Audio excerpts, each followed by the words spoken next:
Hello. Welcome everyone to the last first thing in the morning stream of 2025. I've got my festive hat here. I'm all ready for the holidays. All ready to spread some holiday cheer with all of you here this morning.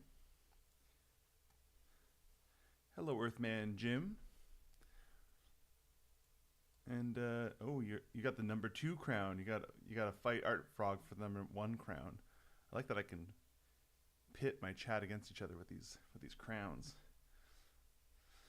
I don't know exactly how you get these crowns. I guess it's by just saying stuff in the chat.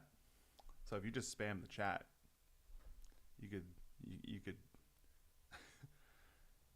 could reign supreme.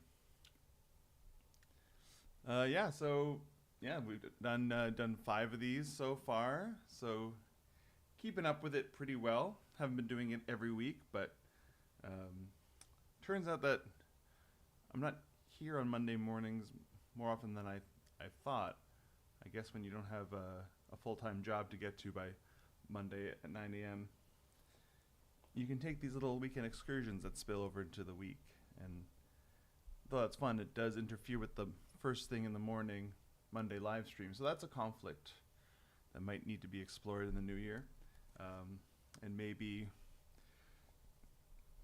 it's first thing in the morning, but maybe not first thing in the week. Another thing, it depends on.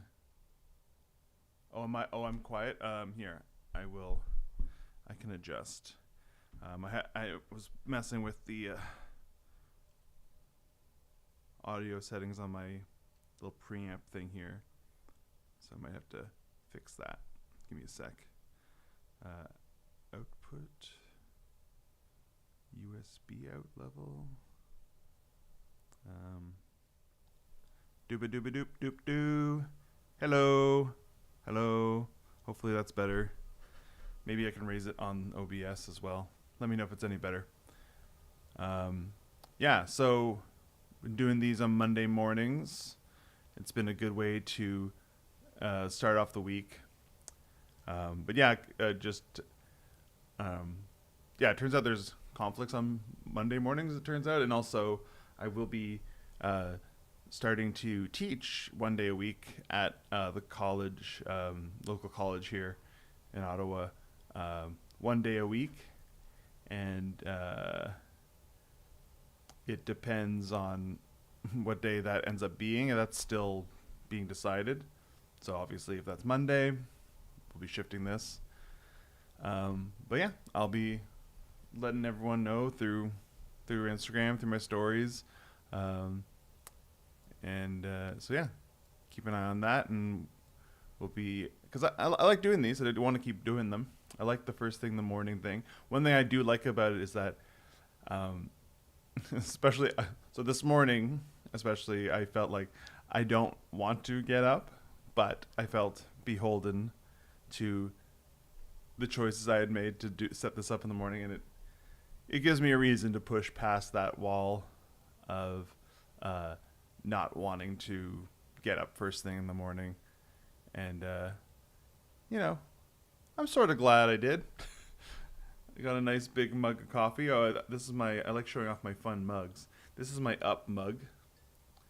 So we got this adventures out there. And then we got Carl and Ellie's house with the balloons. I really like, it's one of my favorite mugs, I think. I also just like, I like a nice, like, this is a nice simple shape mug, you know? I like a nice cylindrical mug. It's nice and big too. All right. So let's jump into today's slideshow. Let's see if I set this up correctly.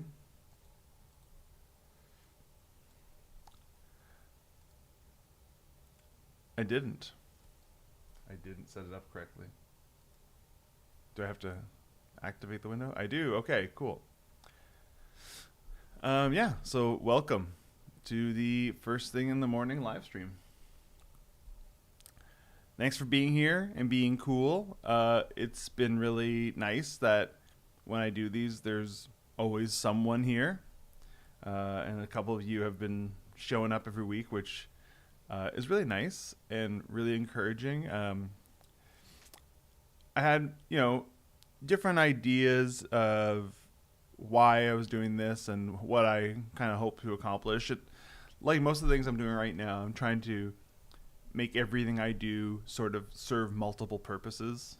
For example, the slideshows I've been doing, obviously I make them so that I have something to present in these live streams, and I'm not just talking at the camera, which can sometimes feel awkward, but having something to refer back to kind of helps keep me locked in.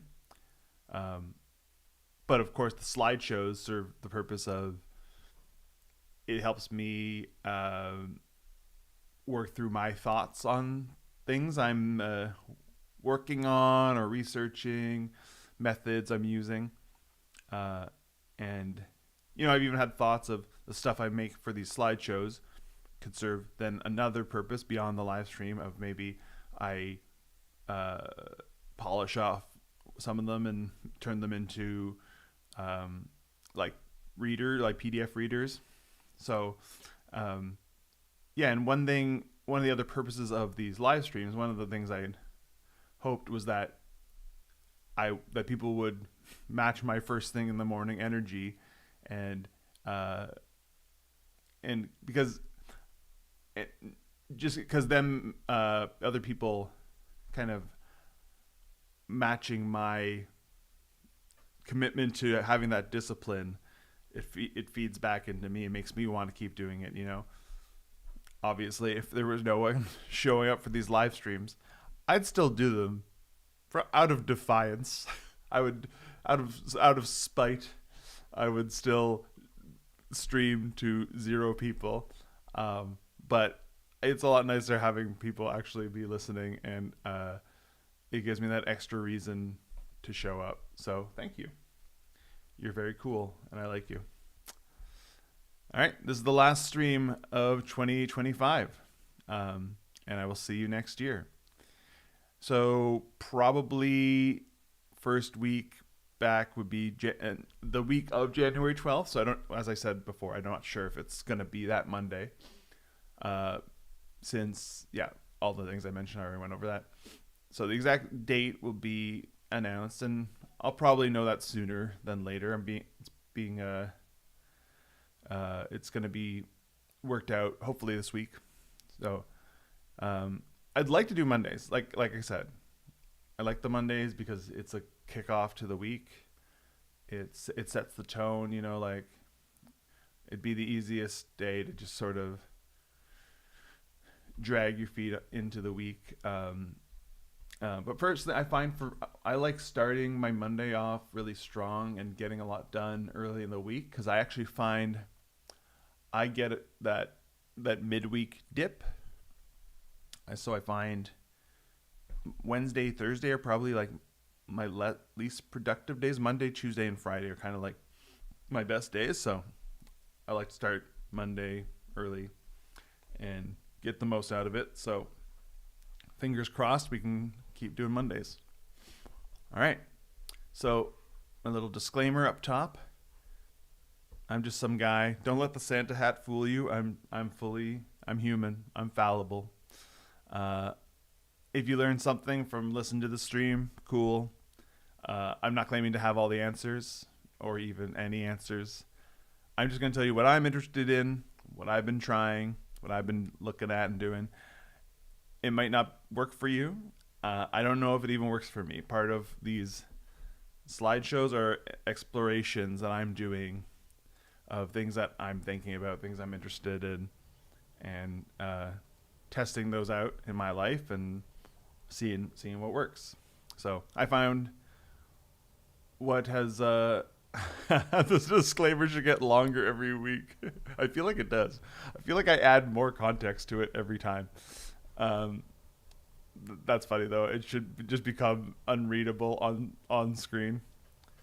I find part of the reason I like doing this is because I find the best way I learned is just by seeing how other people do stuff, and guaranteed their way isn't going to work for you, but learning how other people do things has been illuminating to figure out my own way of doing things.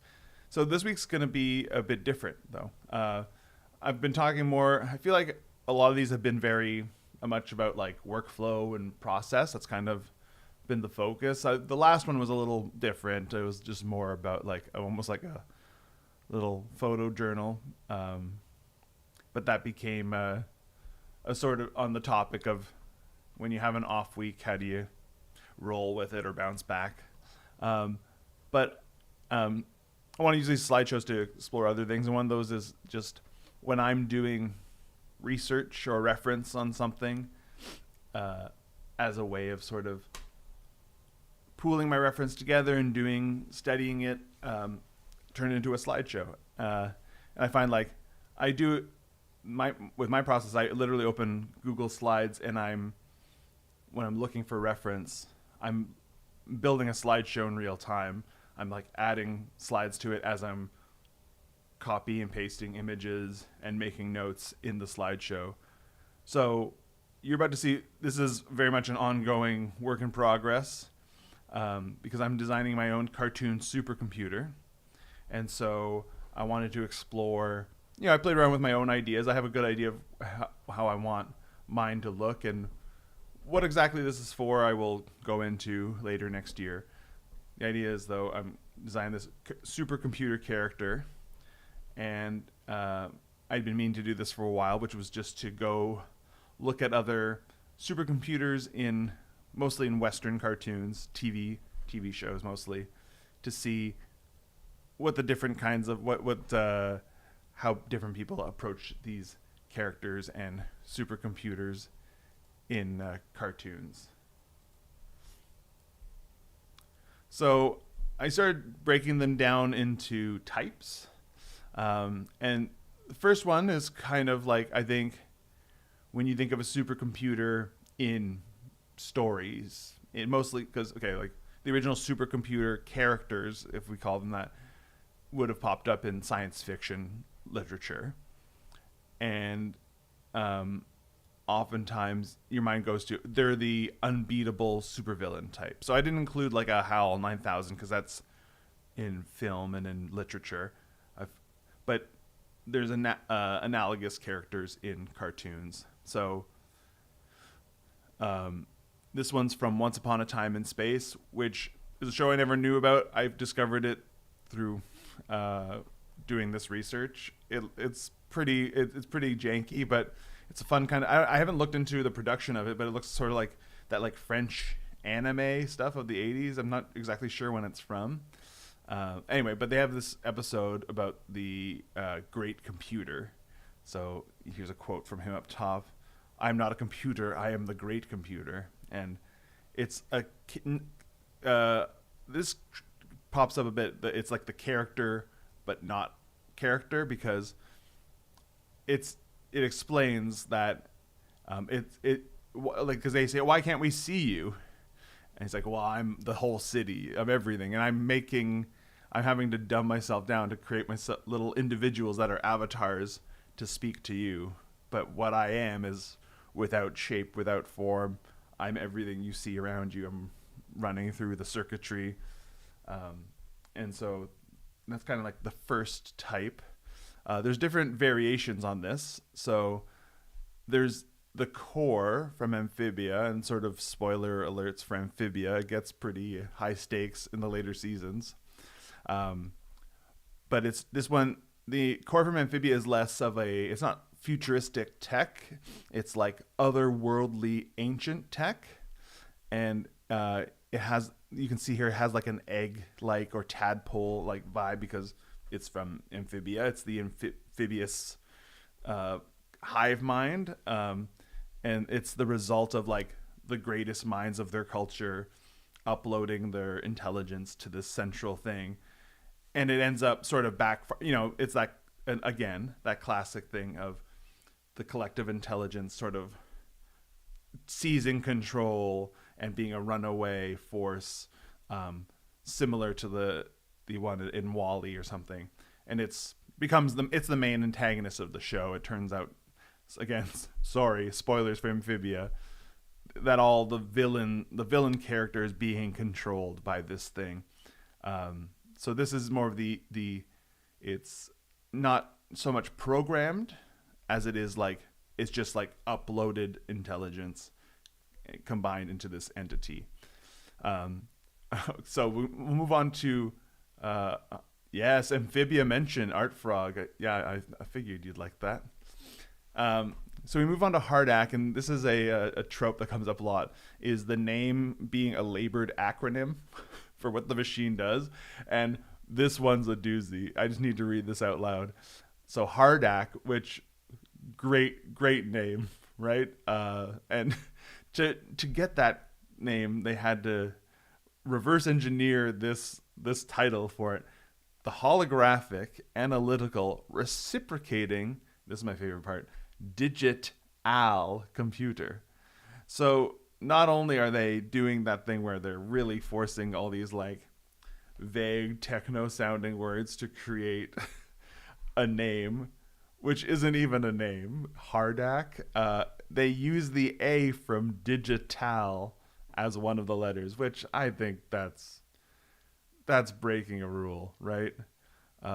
They really should have done a few more drafts on this one, in my opinion. Great show, Batman the Animated Series, but not sure about this particular name. You know, it's a cool episode. But so in this one, again, the single eye, that's a real trope. That's, you know, a HAL 9000 reference. Again, this Hardak has the red eye. Core has the one eye. I think HAL was a acronym as well too. I'm spacing on that. I forget what it forget what it was. But so anyway, Hardak and the core, similar to the Great Computer from Once Upon a Time in Space, they are sort of systems that are, you can't interact with them directly because they're not, characters. They're not individuals. So they have to have they have to either possess someone or create replicas of characters to interact with, and we'll get into that in a sec. But this is also another classic AI character trope is Hardak comes to the logical conclusion based on the prompts that the humans give it that it should kill all humans. And I think, if I remember correctly in this episode, it was because like one of the humans was like, the person who developed it was grieving the loss of a loved one or something, and like, asked the computer to like, how can we not have the sadness and grief of death? And the computer goes, well, if everyone's immortal, then no one will ever die, no one will ever be sad.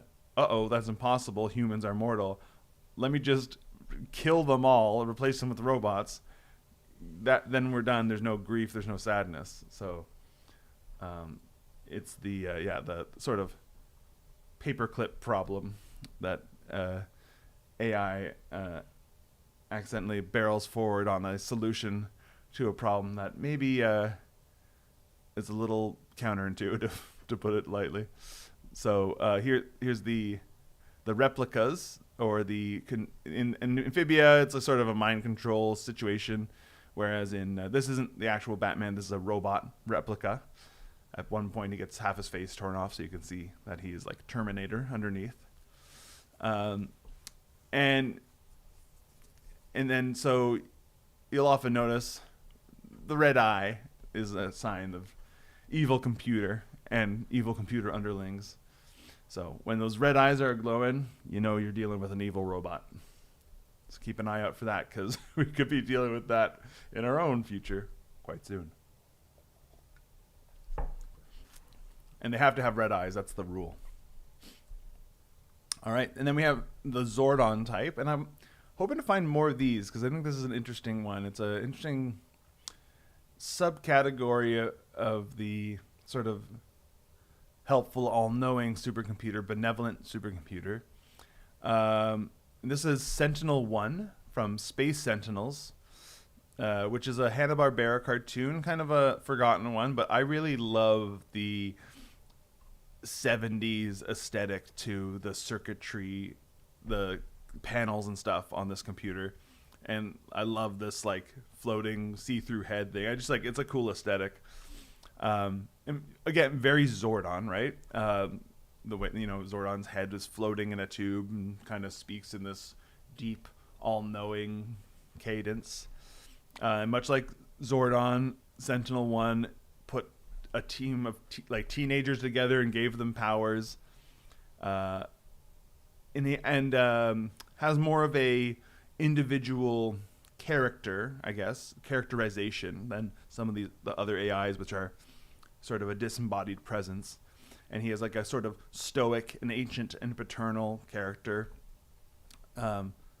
Is sort of guiding the characters and cares about them to some extent, but doesn't have a ton of personality, is very like austere. And I feel it's also unclear what the origin of this character is. I don't know if it's ever been explored in the show, but it seems like it's just one mind. Like it's like an alien from the distant past communicating through a computer, or uploaded itself to a computer to guide different people to have powers to protect different planets and stuff. So yeah, but it is based in a computer, and there's a character that makes sure the computer is up and running and stuff. So still feel it fits the supercomputer vibe. And then we have sort of the all-purpose type. And this is Teletran 1 from Transformers. And it's very all-purpose in the show, and I mean, in terms of a storytelling device, it serves a lot of purposes. It's how the characters can communicate long range. They talk through the screen, but also the computer can solve problems for them. It can give them schematics. It can, give them blueprints, like architect a new device or machine. It can work through a formula, give them the solution. Also, it can complicate the plot if it malfunctions. It creates wacky situations. There was one where some electricity alien got inside of it and made it spit out all this Monty Python nonsense. And again, going back to whether it's a character or not,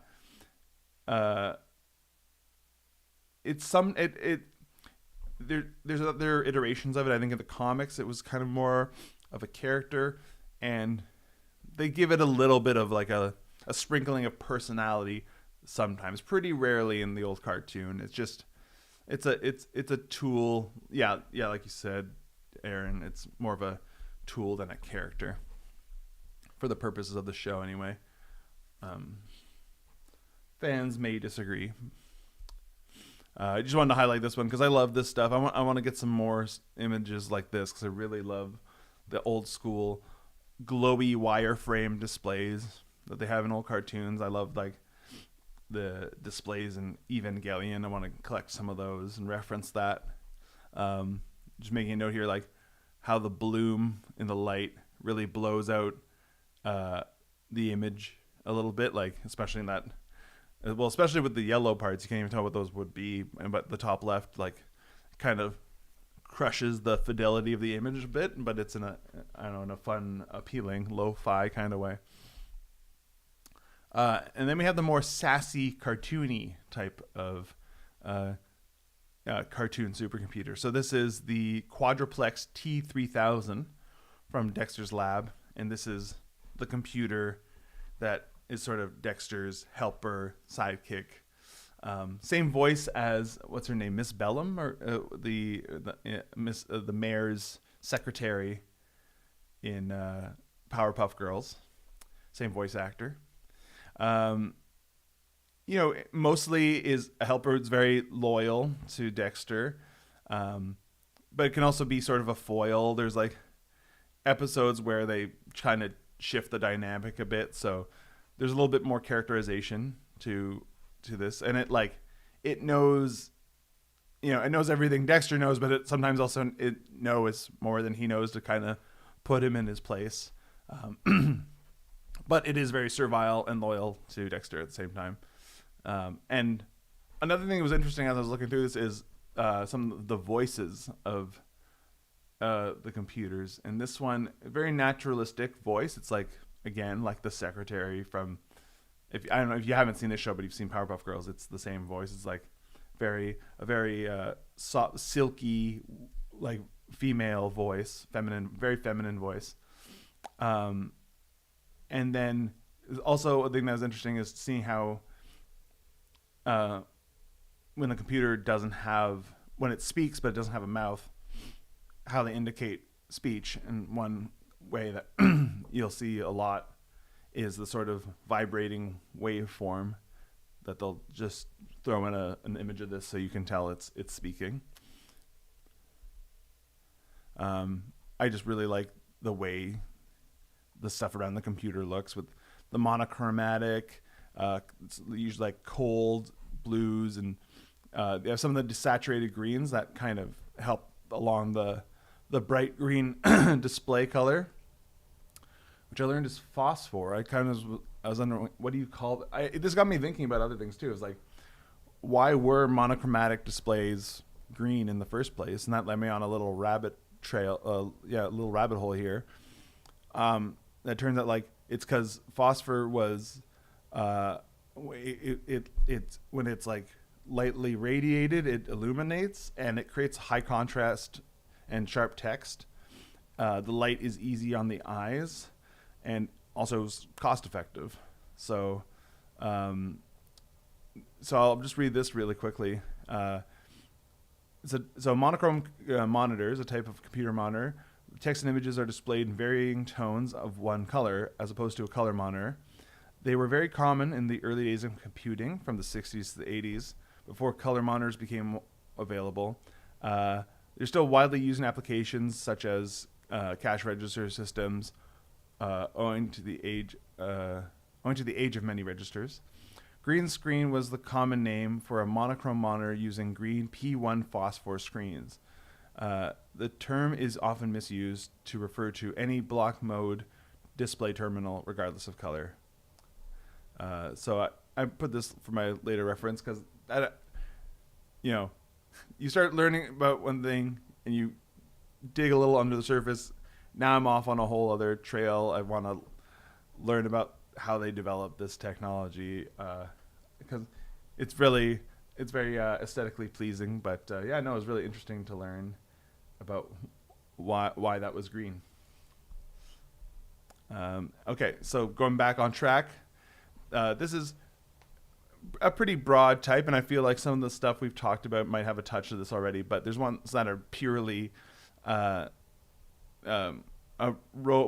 computer character that's to serve a sort of social commentary that's designed to sort of externalize and exaggerate unchecked technology.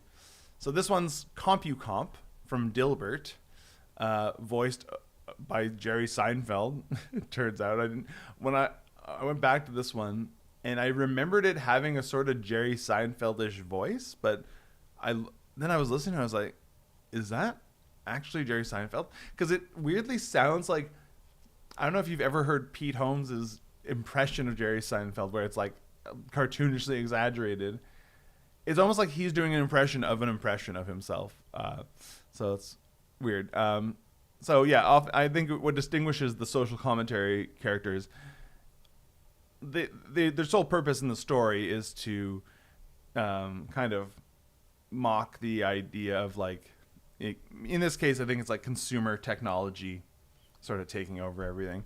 And it's very egotistical, megalomaniacal. It wants people to worship it and stuff.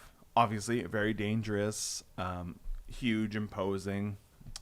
And it sort of has a different take on the waveform mouth. It has sort of a mouth that sort of isn't a literal waveform, but it's like of light that sort of crackles and changes shape as it talks.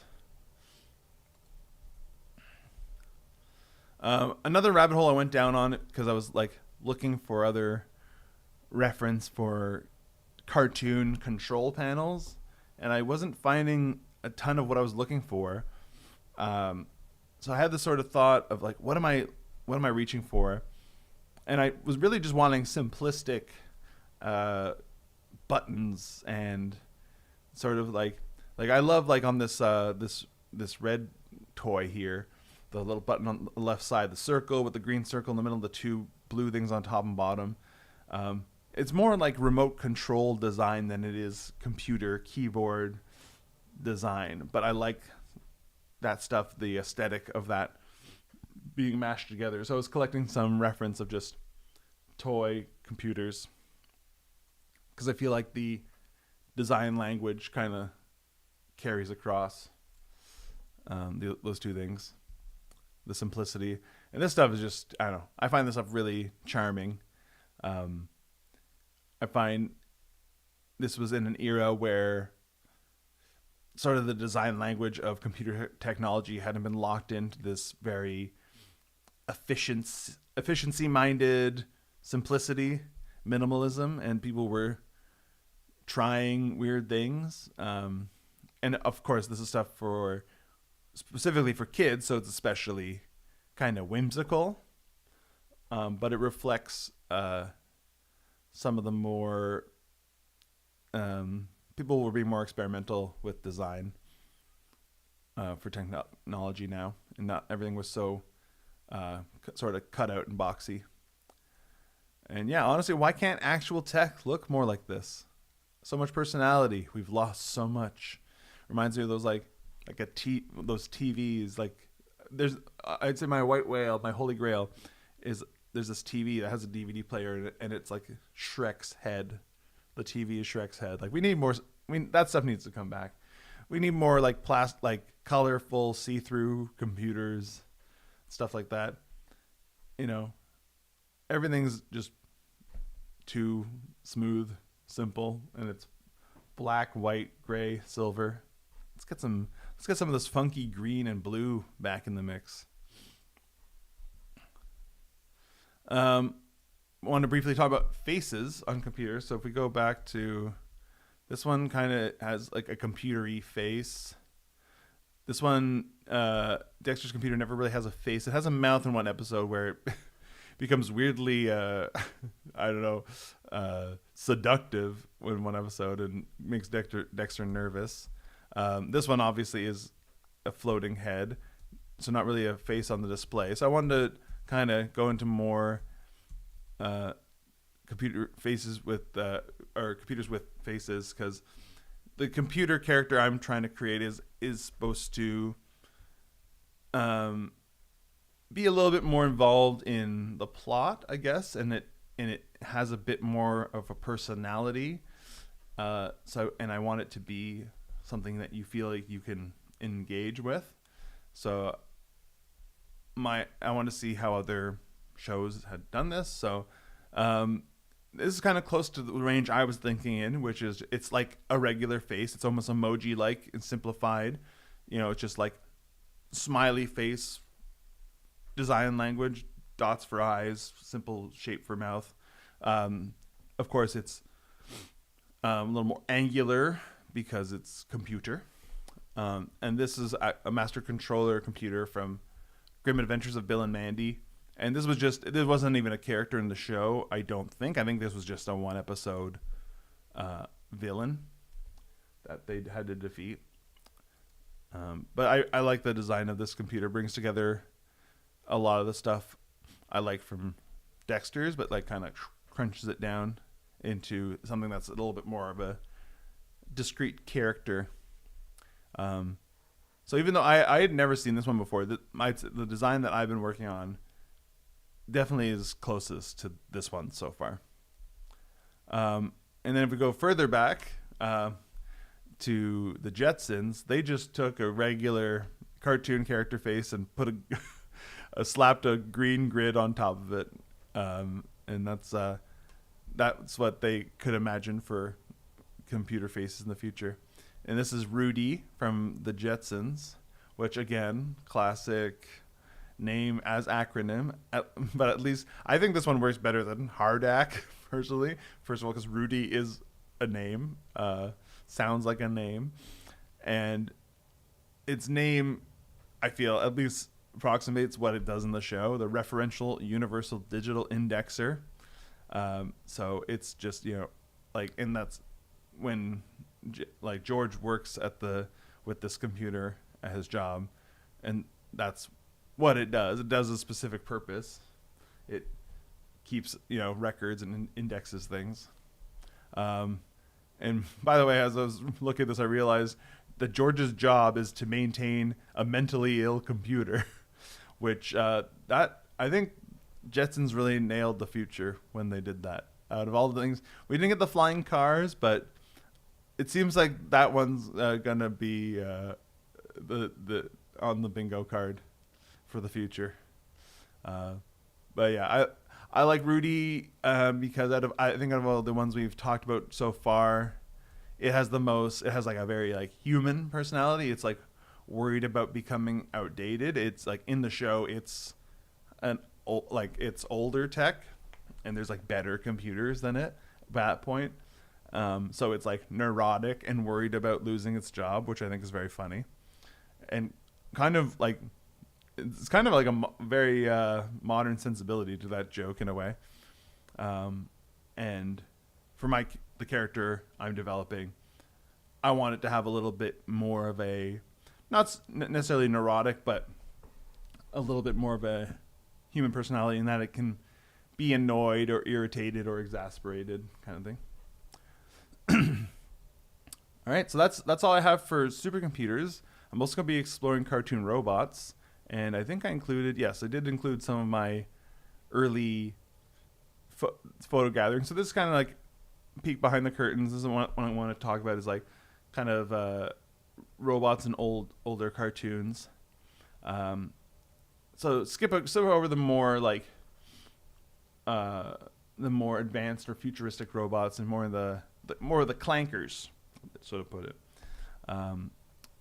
So I'll you can kind of see, this is like how I start putting these together. I'm just finding stuff that I think is fun and like putting together pages of it. And, this is Mr. Cylinder, I think his name is, or something like that, from Felix the cat. And actually, one way I'm finding a lot of this stuff, it's actually a really good research tool, is TV tropes, which I think we know better as a place where you could lose hours of your life. But it's actually very good, as I feel Google's gotten worse at helping you find, especially images, and like hunting for stuff. You kind of got to find those resources that lead you to the right things now. I found TV tropes is like, if I want to find, if I have one reference point, you can jump off onto many different points. So for this, like where I started, I looked up the character page for Rosie the Robot from Jetsons. And, if you've ever been on TV tropes, you see that all the things that they write about a character or show have a bunch of things that are hyperlinked to other pages that are categories of tropes that character falls into. So I found a lot of stuff just by starting with Rosie the Robot, and that she has like pincers for hands, which is like a classic thing of cartoon robots. They have the little clamps. So just from that, going to clamps for hands, I found a bunch of stuff in a similar range. So we have, of course, probably the ultimate clamps for hands character, Clamps, defined by his clamps, from Futurama. And I love the robot designs and characterizations of the robots in Futurama. Of course, we have Rosie herself. I like this. I haven't seen this episode yet. I've been rewatching Jetsons, but I like that there's this is Rosie's boyfriend apparently, so I need to watch that episode. I found this one. This is great. I never seen this short, or I don't remember it, but this is Robot Rabbit, where Elmer Fudd builds or orders from Acme a robot to catch Bugs Bunny. And there's just a lot of great gags. I like the clamp that retracts into the tube of the arm. I also just love like, it's obviously not a tube in the far shot, but in the close up they make it a tube so that the clamp can go inside the tube and the boxing glove can come out. And then I like this, the sort like the Swiss Army knife robot hand, right, where it can become all sorts of like a little digger thing to dig Bugs Bunny out. It can become a boxing glove to punch him. Of course, Bugs can't help but dress up like a lady, in this case a lady robot, to woo the robot. And while they're in a loving embrace, throw a wrench in the works. I also found this was an interesting observation about like how robots appeared in especially in cartoons, where things are really caricatured, I guess. And then so what robots sort of represented in different decades. And definitely in this is an old cartoon, what robots sort of represented then is like they were contraptions. They were like a bucket of bolts. Like when this character moves around, he's like he's like sputtering, he's barely holding together. So it was almost like robots weren't seen as these like they weren't like streamlined and austere and efficient and like a threat to all that is human. They were just like a wacky contraption that almost feels very much like an extension of our of humanity. It still feels very close to human in a weird way, and it's very it's more vulnerable, I guess, is an interesting way to put it. And I think, oh no, I have a little bit more here. Is that all? Oh, yeah, I have some more. So this is just some fun stuff of when after he throws the wrench in him, how he sputters and breaks apart. Also wanted to talk about robot replicas or characters getting roboticized. I think that's an interesting trope. It's to see how they take a character that you already know has a sort of familiar iconography and just making it robot. So we have the fake Mr. Krabs, who perfectly has clamps for hands now. I find one of the quickest ways to get someone looking more robot-y is just to draw a sort of square panel on their body and put a couple bolts in it. Wheels for feet is a no-brainer. Oh, Joel showed up late to the party. Definitely not getting. You got the number 3 crown. There's crowns to go around. As long as I've only got 3 or 4 people in the chat, everyone gets a crown. And yes, Mecha Godzilla style Art Frog. That's true. Yes, just take the character, make them silver or cold colors, and put some rivets and some lines in the design. Oh yes, and I wanted to talk about robots that are made out of whatever household objects were lying around, the sort of junkyard robot. So this is Todd from Loud House that Lisa builds. This is Nepter. This is probably one of my favorite robot characters.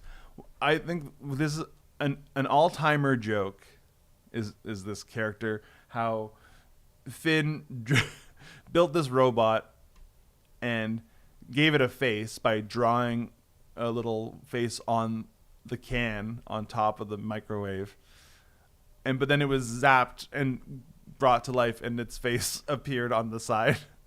I just think that's good stuff.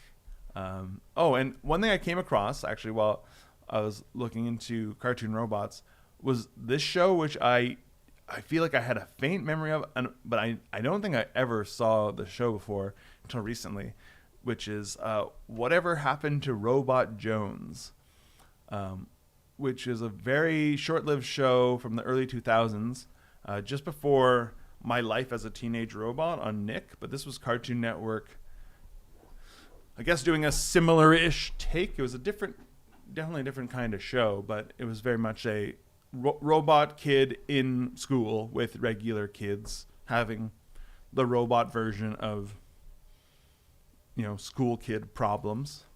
But I really love the drawings in the show. I love the sketchy kind of, it has like a bit of a Schoolhouse Rock influence with the sort of wonky, like cheap 70s animation vibe.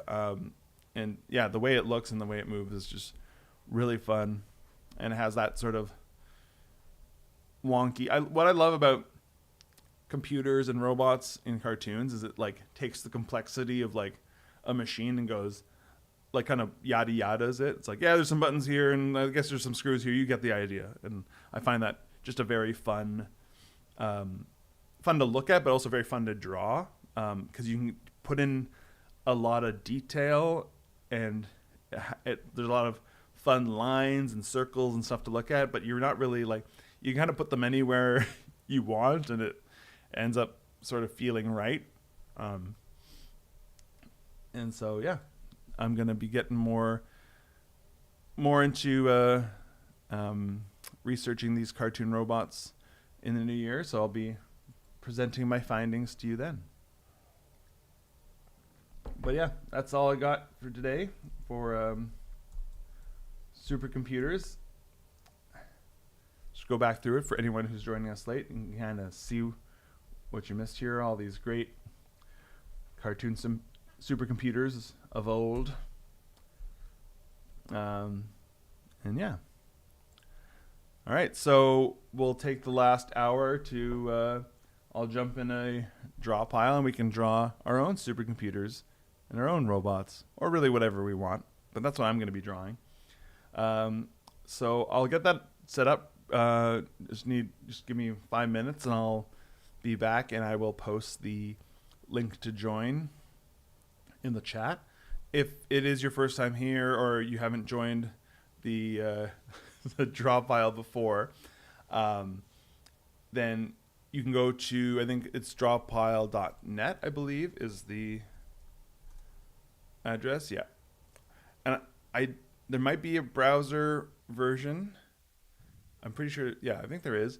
But you can also download it to your desktop, use it there, and you just you can join a session, and I'll be posting the link that you copy and paste into there to join us and draw along with us, so everyone can draw computers together. Joel's telling me I nailed the dismount, which thank you. I feel like I did. That we got to end the year off right, So I'll get that started, and yeah, I'll see you in a couple minutes.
Hello.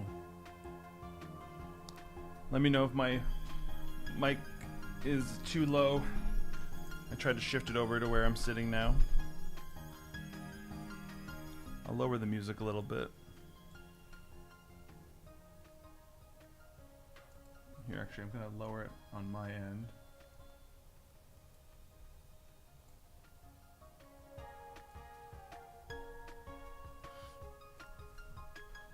It's time to draw computers.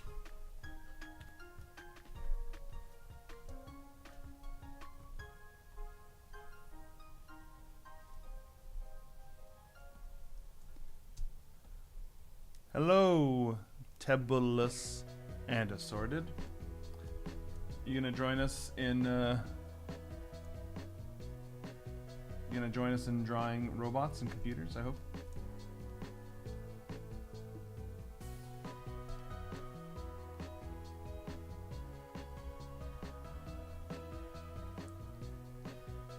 Ooh, Art Frog. So you have some experience drawing robot and computer from this year. Perfect. I've been drawing a lot of robots this year, I feel like. Fun to draw. They're definitely I've always been one of my go-to when in doubt, draw a robot kind of thing.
So, if you're just showing up and you want to know how to draw how to join the draw pile, the link is in the chat, and you just go to session join, and it'll ask you to put in an address.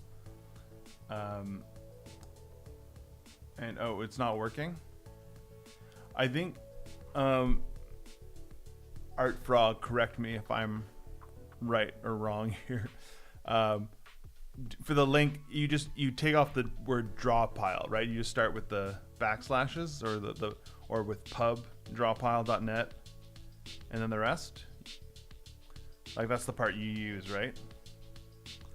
You don't include the word draw pile or the colon.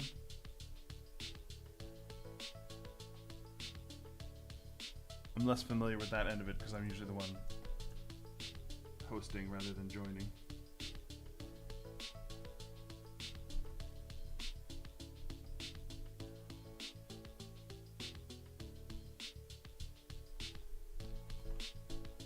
Right, yes, I guess I should reiterate that too, is that it's not a link that you just click. It's you go to draw pile either on the web version or download it to your computer. And then you go to session, and then you go to join, and then it'll ask you for a link, and you put the link there. And you can find that all at drawpile.net.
Ooh, that's sick, dude.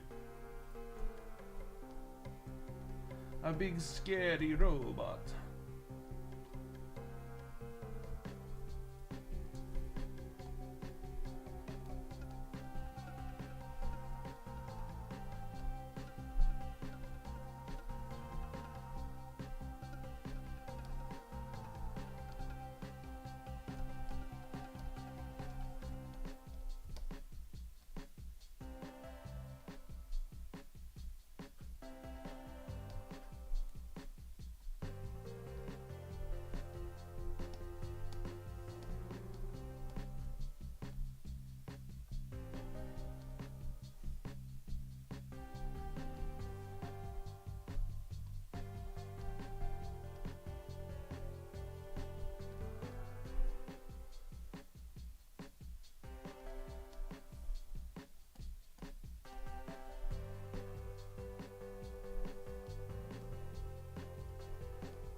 Were you able to figure out the draw pile situation?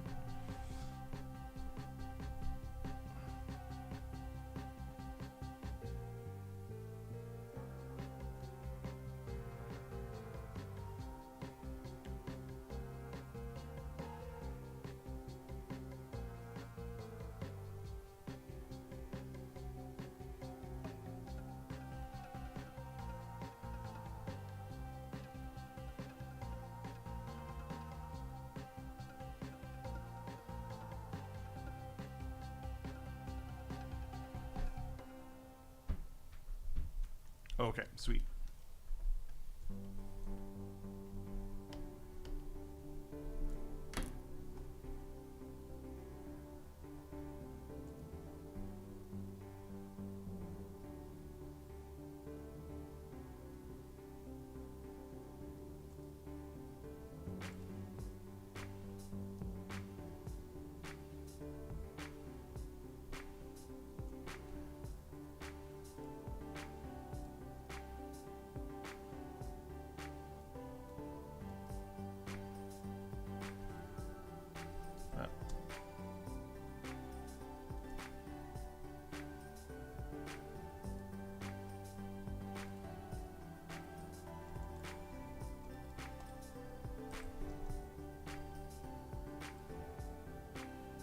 Nice OSS.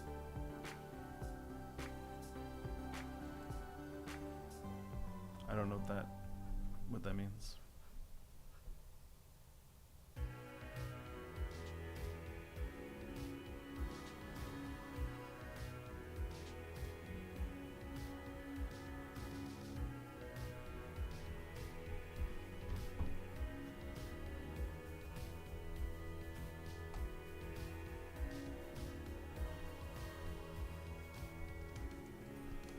Oh, open source software. Yes. Yeah.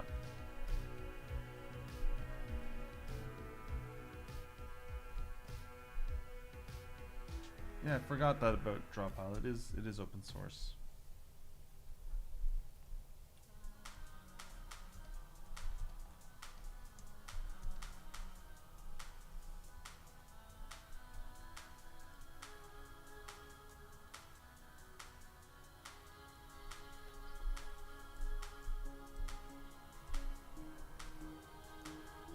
Yeah, this program was really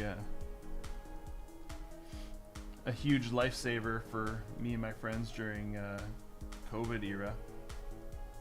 Because when we couldn't get together and draw in person, it was really nice to at least be able to have this as a way of meeting up every week. And ended up being pretty interesting because, like, I don't know, it also is not, it's obviously not like drawing in person for the obvious reasons, but it's also, unique in the sense that you're all sort of drawing together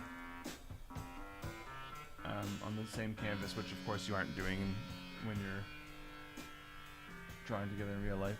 Necessarily, we weren't anyway. What's the pass? I think the password is just password, but I remember making it that you didn't need it, but if you do need it, I just made it all lowercase, the word password.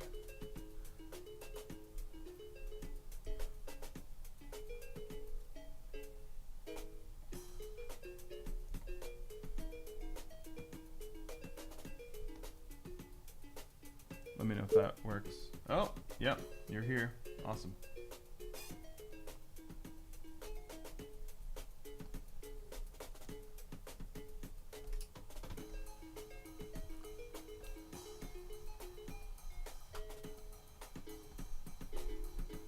So if you're used to other drawing programs, it might take you a couple minutes to get used to the hotkeys and all that stuff.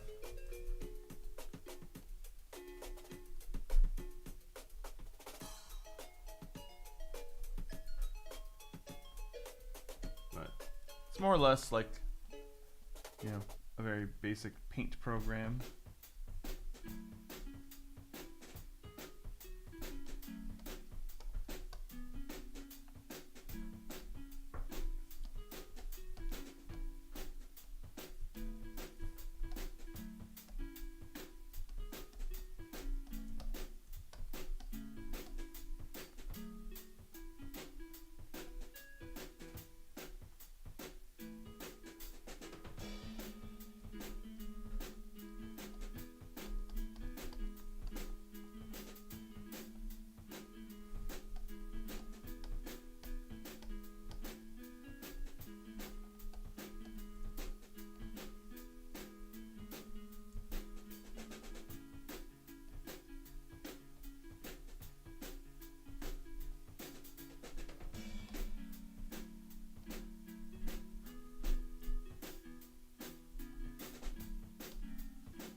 One thing about draw file is you're always hunting where your lines are broken. I guess that's true in all drawing programs.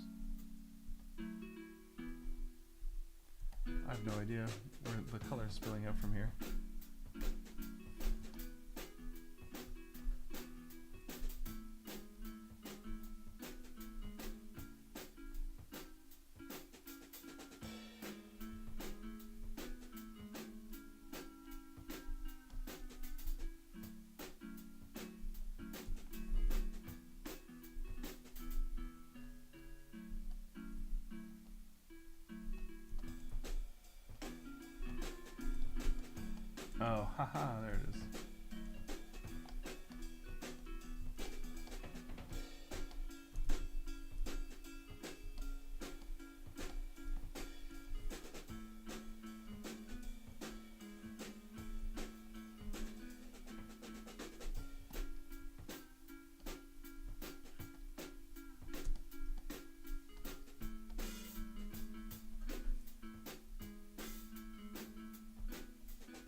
Drawn a sad computer.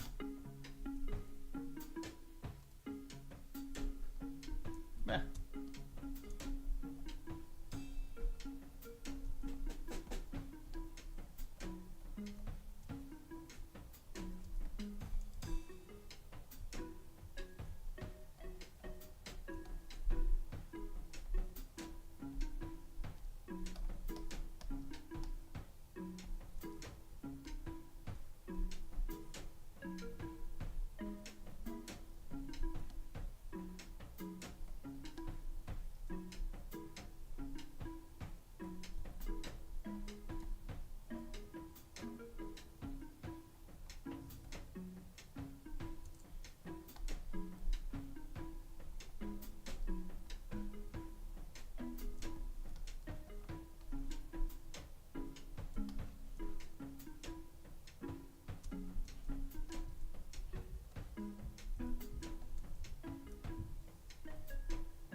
Sorry for the abrupt changes in colors, everyone.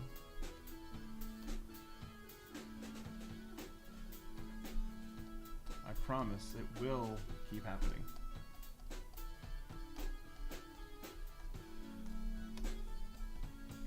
There's simply no avoiding it.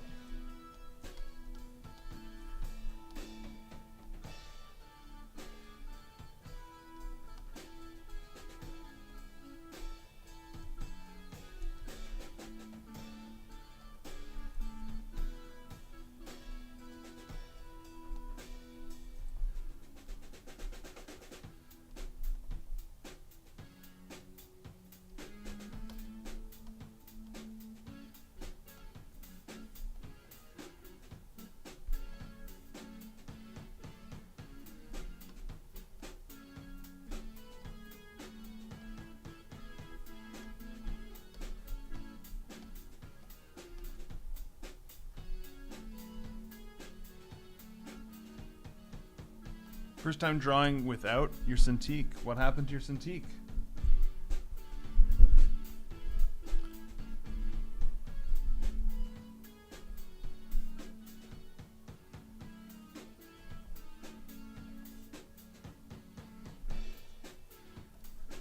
Why are you Cintiqless?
I made a set of programs that use my paper drawings now.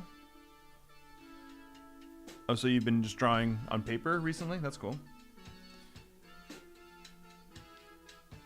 I personally prefer to kind of work out my ideas on paper and then bring them into the digital world to finish them. I bet I could import some of my... Yeah, you could definitely copy and paste some of your drawings and color them in Drawpile.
I like this super high-tech computer city thing.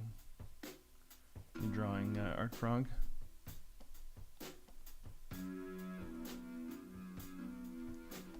I'm keeping it very much in the realm of cartoony, but you're going epic sci-fi. I like it. I like it.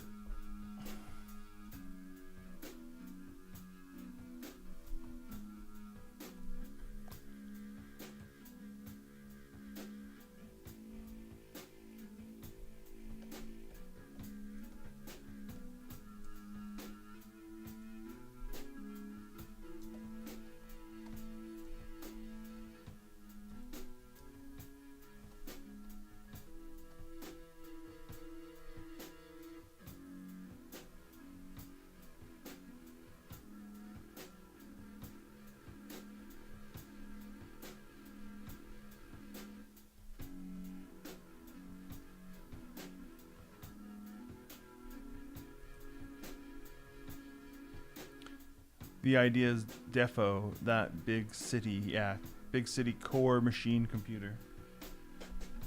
I am all that you see around you. I am this entire city. I am beyond your comprehension. Fear me. To know me is to fear me. Please fear me.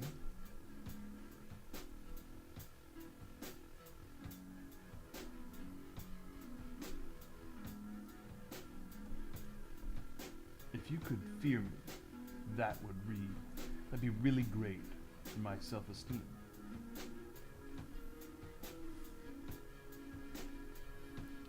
I am computer, but I have feeling.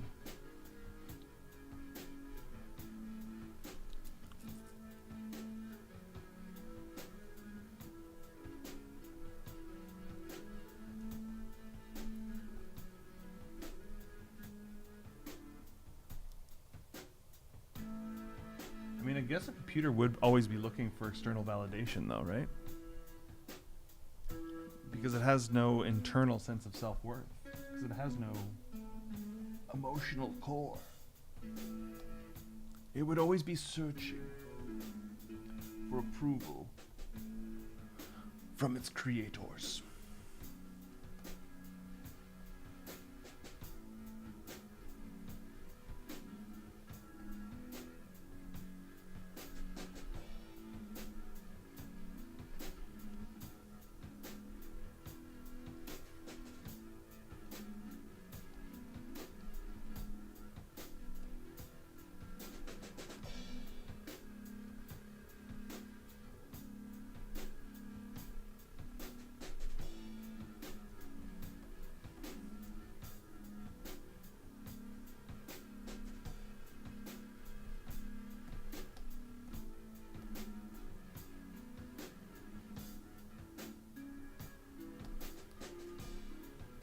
Tebulus is saying yay. I assume that's for my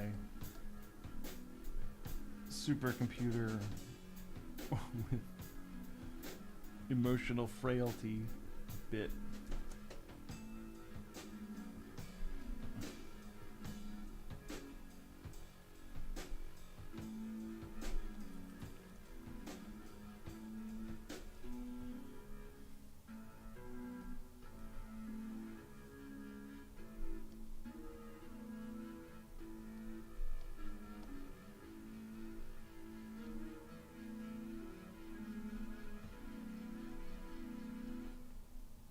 Oh, right. It's because you got one of your drawings in there. Yeah, that's what I figured. That makes sense. That makes a lot of sense.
I'm going to be going to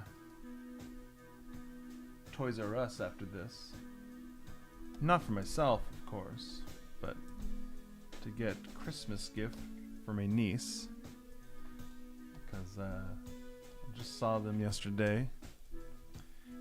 And, you know, kids' interests change very quickly, so I had to see what the current obsession is. She's very much a special interest kid. In that she gets hyper focused on something for a while, and we're in a Pokemon season, so gotta buy some cool Pokemon gifts, stuff hopefully that she isn't already getting from other people.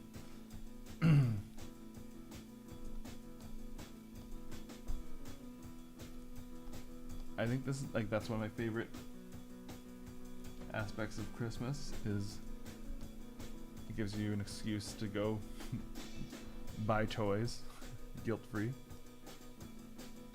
because they're actually for children and not just indulging in whimsical nostalgia, which is fun too, but I don't currently have the money to be doing that. But you gotta buy toy for niece. So I get to pretend that I'm getting toys. And that's sad. Sad and fun. My favorite combination.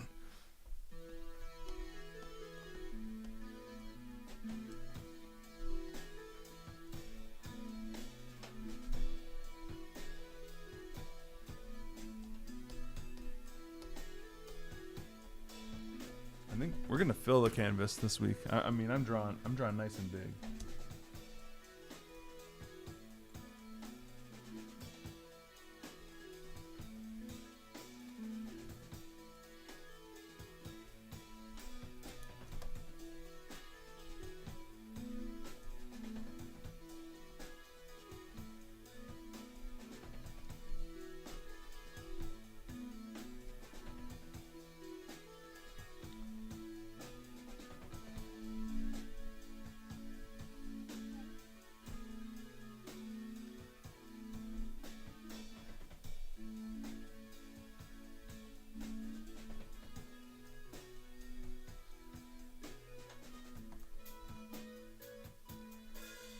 Cool computer, man.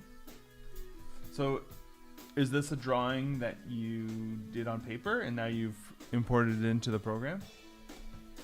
And now you're going to color it? Is that what's going on? Because if so, I like it. That makes me happy. Inside.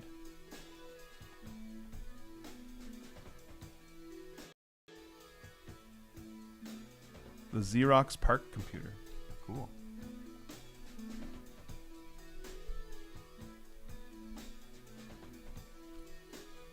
Curioso.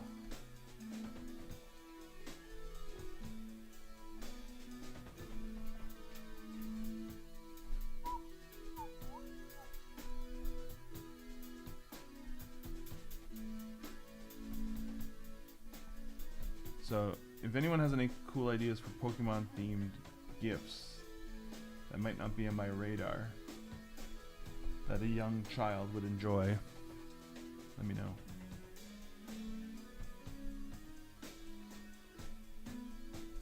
She's into the games. She likes the Switch game and the current one and the Pokemon Go.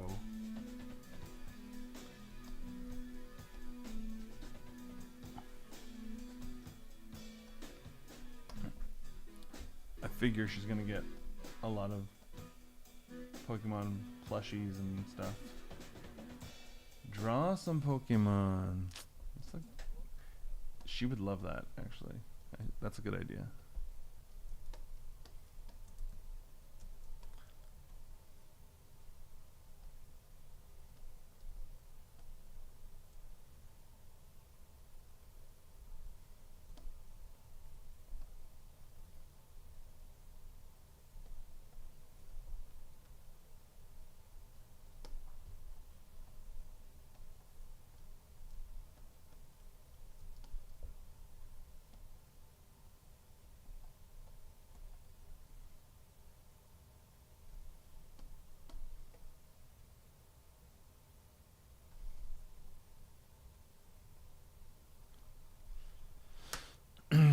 Yeah, the lag is more on my end than with the chat itself. It's just when I say something, it takes a few minutes for it to reach you. Or not, I don't know, not minutes. It takes maybe, 20 seconds or something. I don't like how this turned out. I was copying some reference, but I'm gonna play with it a little bit. Timu Bimo? Oh, I like Timu Bimo. And we have Bimo at home. Is that a Bimo from memory? If so, it's pretty impressive. Pretty impressive either way.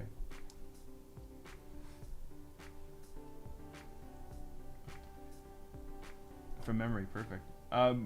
Art Frog, did you ever watch Distant Lands? I still haven't seen any of those newer HBO Max Adventure Time cartoons, but I was eyeing the DVD recently. I was thinking about picking that up. I was wondering if they were, they're definitely going to be worth the watch, but I was wondering if you'd seen them. Sean Pike, hello. Are you going to join us for the last 20 minutes of Draw Pile? No, you didn't watch them yet? Okay, cool. I'm probably going to pick that up. I was feeling, I saw that in the store and I was feeling some Adventure Time nostalgia. It's like, yeah, I wouldn't mind some new Adventure Time. I also have been watching the Fiona and Cake stuff, but everything I've been seeing from that is really cool. Joni Phillips, or Joni Peppers, one of my favorite animators, did a sequence on a new Huntress themed episode, I guess, or special. So that made me really want to seek it out. I did watch Scavenger's Reign. Yeah, Scavenger's Reign is incredible. One of the best. I don't know, one of the best animated shows ever, I think. It's like so good.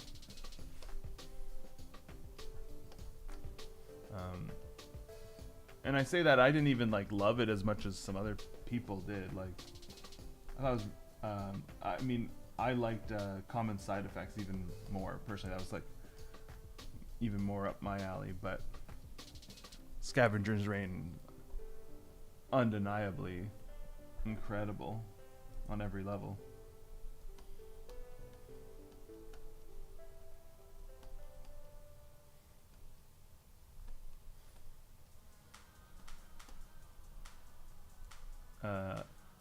Jonathan Jokondo, one of the animators, worked on that. It's just like one of the greatest alive. Love his stuff.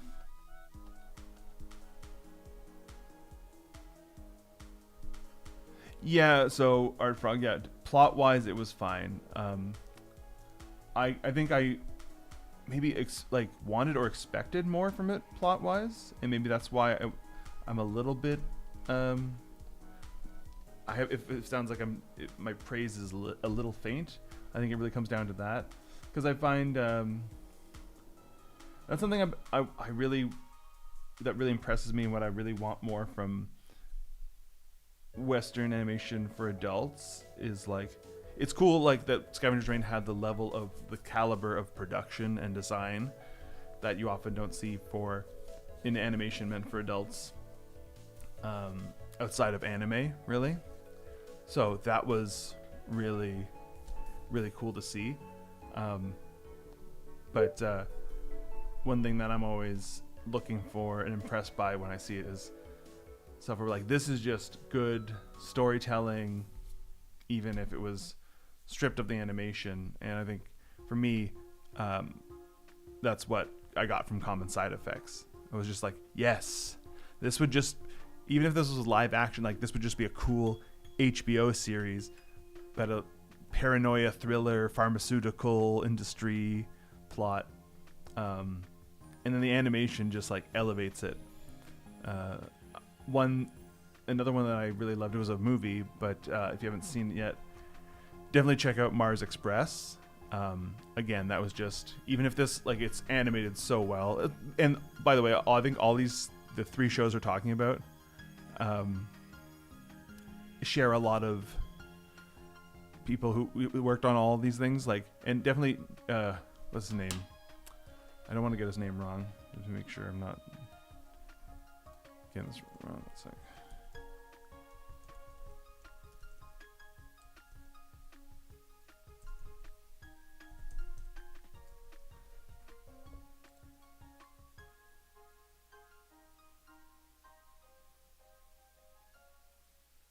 Yeah, so Jeremy Perrin, who he's the director of Mars Express.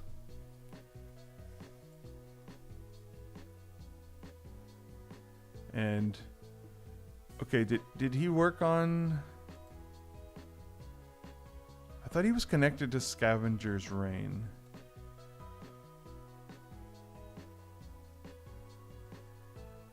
He might have been involved with that initial short, but not the actual series.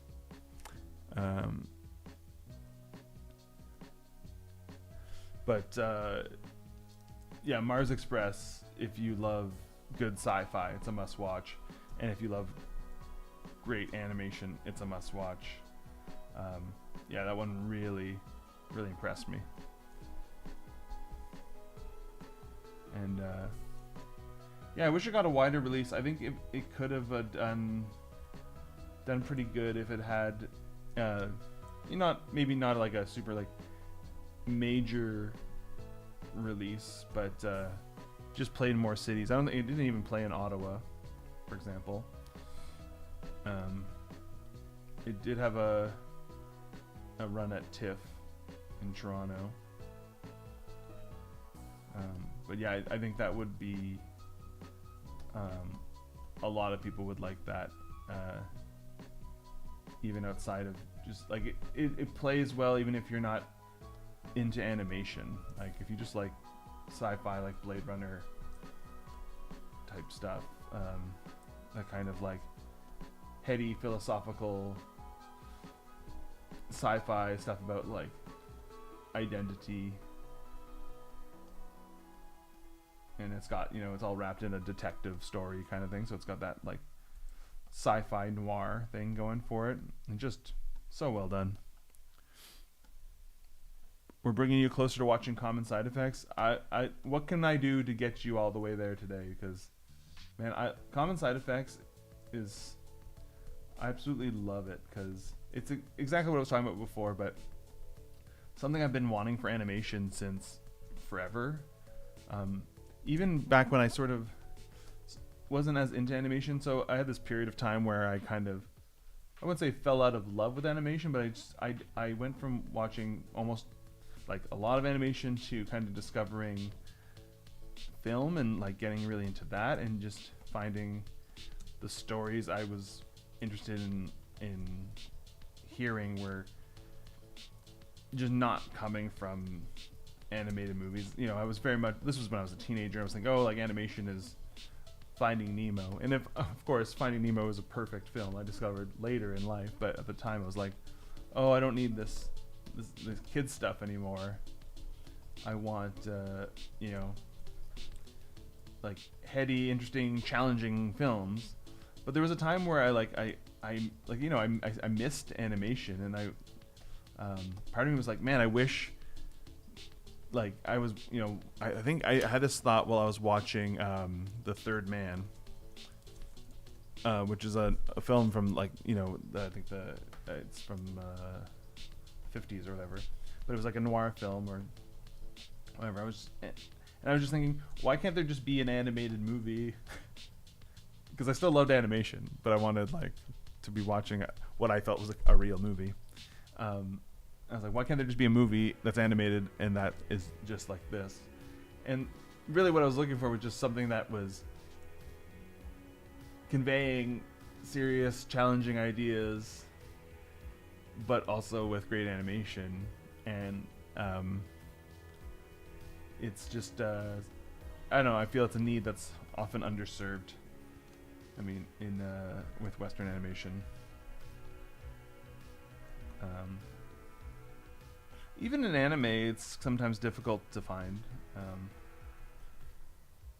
It's very rare that there's stuff that's like kind of like purely feels like I find there's more. I think it was like the feature stuff,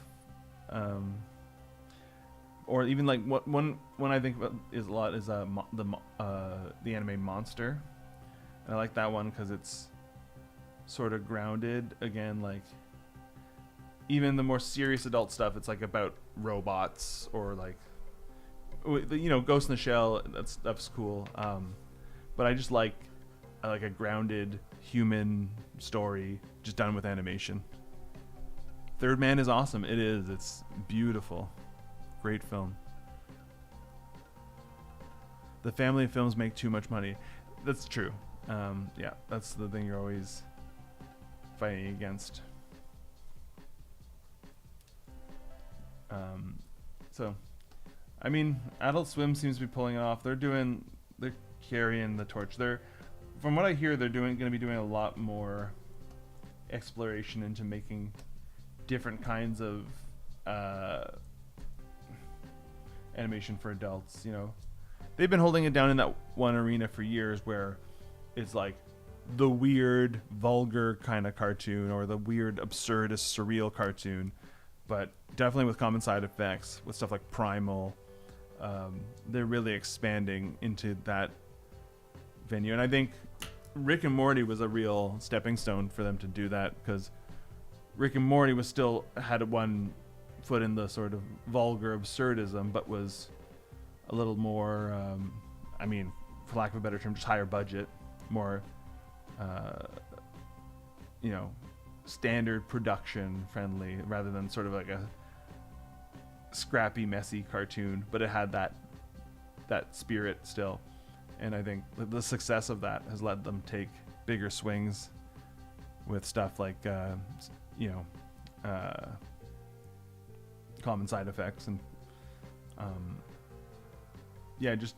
I've heard a few rumors that they want to do something that's just like a straight up like romantic comedy or like a slice of life kind of thing, which I love. I feel like we got some of those, like some of that stuff in the early 2000s, like the sort of like MTV cartoons, and I don't mean like the Max or the Head, but the stuff that's like, there's one, what was it called again?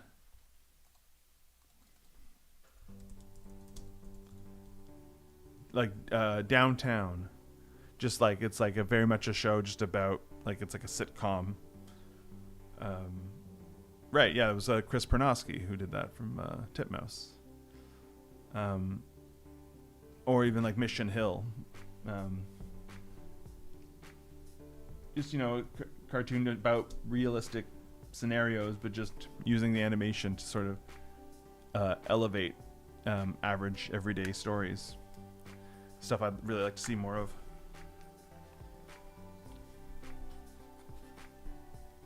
Tuca and Birdie, yes, that's a good one too. Tuca and Birdie, BoJack, yeah.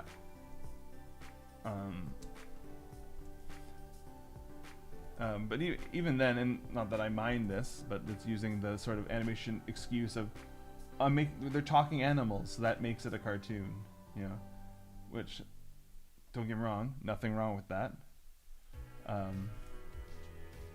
But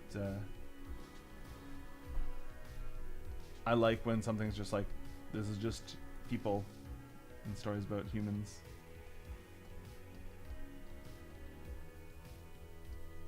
It's just something I like seeing.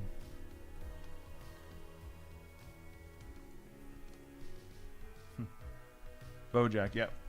I think we probably mentioned it at the same time.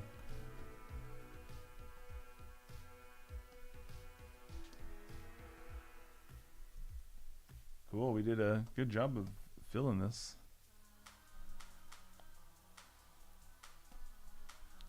I think they get away with a lot having it as talking animals. Yeah, that's I think that's one of the fringe benefits of just animation in general, but I guess, yeah, having them be talking animals all the more so, is that it lets you do things that would be maybe like gnarlier subject matter wise, even though BoJack goes to some pretty upsetting, disturbing places. Even though they're animated animals, it's still, I mean, sometimes it kind of makes it weirdly more upsetting, but I don't know, it kind of, I think a big part of it too is like, you're not putting actual actors through these things on screen, like, and that can sometimes be a layer of separation that lets you do handle more heavy stuff. Like there was this film about, I'm forgetting the title of it right now. I didn't see it, I just heard about it, but it was a feature about like child soldiers, and it was done with animation.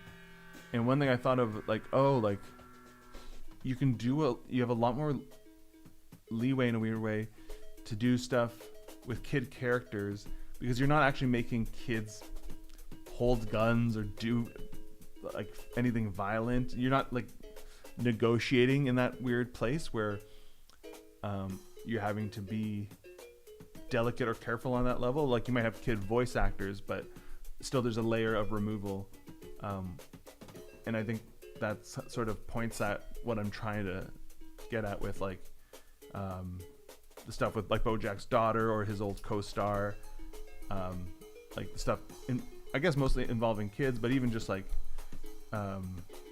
yeah, just like darker subject matter in general. Persepolis, that's another great example. Yeah. King of the Hill, yes, that is a great example too. I don't even like when actors swear around kids. Yeah, or make them smoke cigarettes and stuff. I always think about that too. It's like if not just for the thing of itself of like, oh, you said to swear around that kid, whatever. Like, I mean, I was just my daughter's kids swears, so it's not like I know kids hear these words and use these words, but sometimes it makes me think of what those stage parents are like putting those kids through and the environments they're putting their kids in, and it kind of sometimes takes me out of the movie. So I definitely know what you mean. Oh, the newest season of King of the Hill, the stuff on Disney Plus. I still haven't watched that. It's good though. I do like King of the Hill. I didn't watch. I haven't seen like every episode of the original show, but I've watched a ton of it over the years. Yeah.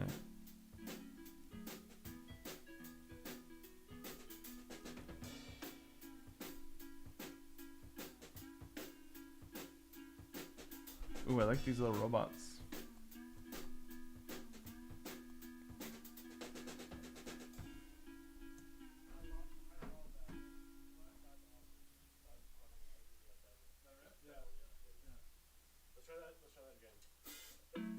Oh, my story didn't even upload. There we go.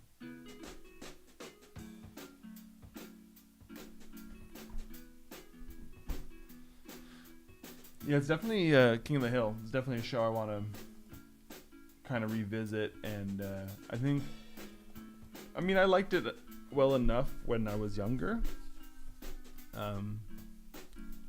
But I think like when I have rewatched it in the past couple of years, I feel I've appreciated it a lot more, and very much similar to like rewatching The Simpsons. I get a lot more of the humor. Now that I'm older, I get a lot more of the references and the more subtle, I don't know, social commentary and stuff like that. Hits harder. All right. So we went all the way to 10. We started a bit late, so I figured might as well take you all the way to 10. It's the last one of the year, but yeah, I think this is the most full canvas we've done so far.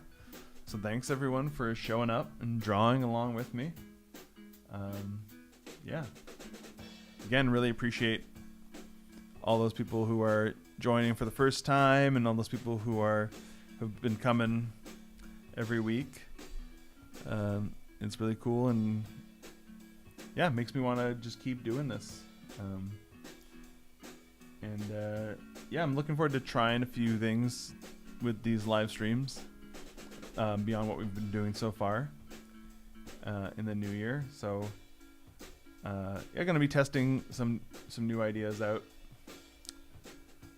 and yeah. So I hope everyone has a wonderful holiday, and I'll see you again next year. All right. Lovely work, everyone.